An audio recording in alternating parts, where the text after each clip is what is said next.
வணக்கம். சற்று முன் கிடைக்கப்பெற்ற மிக முக்கியமான செய்தி ஒன்று வெளியாகியுள்ளது.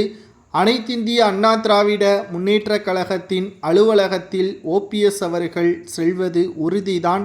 பெரும் படையுடன் கெத்தாக ராஜ மரியாதையுடன் அதிமுகவின் அலுவலகத்திற்குள் ஓபிஎஸ் அவர்கள் செல்லப்போகிறார் 20ஆம் தேதியன்று.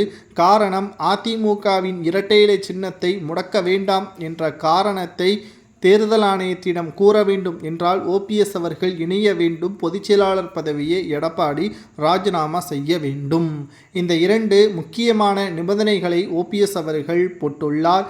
இதை மூத்த முன்னாள் நிர்வாகிகளும் மூத்த அமைச்சர்களும் இதை ஏற்றுக்கொண்டு விட்டார்கள் அதிமுகவில். இதனால் எடப்பாடி பழனிசாமி அவர்களது தலை உருள உள்ளது என்றே கூறலாம். இதனால் எடப்பாடி பழனிசாமி அவர்களது பொதுச்செயலாளர் பதவி பறிக்கப்படக்கூடிய வாய்ப்பையும் ஏற்படுத்தியுள்ளது.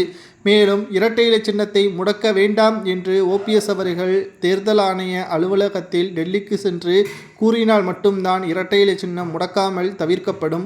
ஆனால் இதில் ஓபிஎஸ் அவர்கள் அதிமுகவில் இணைந்து இரட்டை இலை சின்னத்தை பெற்றுக்கொள்வதற்கு ஒரு வாய்ப்பாக இது அமைய வேண்டும் என்றால் பொதுச்செயலாளர் பதவியிலிருந்து எடப்பாடி ராஜினாமா செய்ய வேண்டும். அதிமுகவின் அலுவலகத்திற்குள் ஓபிஎஸ் அவர்கள் மிகப்பெரிய அளவிலான ஆதரவாளருடன் கெத்தாக ஓபிஎஸ் அவர்கள் செல்வார் என்றும் இதன் மூலமாக தெரிய வருகிறது. மேலும் எடப்பாடி பழனிசாமி அவர்கள் பல்வேறு நிபந்தனைகளை எடப்பாடி பழனிசாமி அவர்கள் ஓபிஎஸ் அவர்களுக்கு போட்டுள்ளார் என்றும் தற்பொழுது ரகசியமான தகவல் வெளியாகியுள்ளது.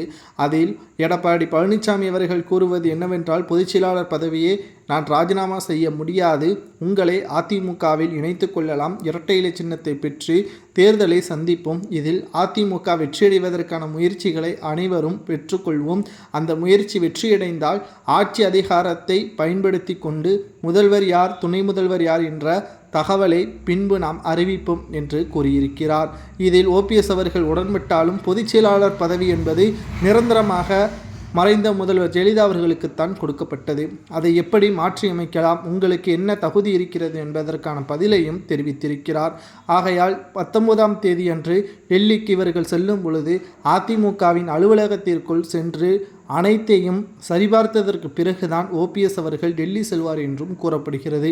இதனால் ஓபிஎஸ் அவர்களது ஆதரவாளர்கள் மகிழ்ச்சி அடைந்திருப்பதாகவும், இதனால் 2 ஆண்டுகள் பட்ட கஷ்டம் தற்பொழுது மிகப்பெரிய அளவிலான மகிழ்ச்சியை ஏற்படுத்தியுள்ளதாக செய்திகளும் கிடைக்கப்பெற்றுள்ளது.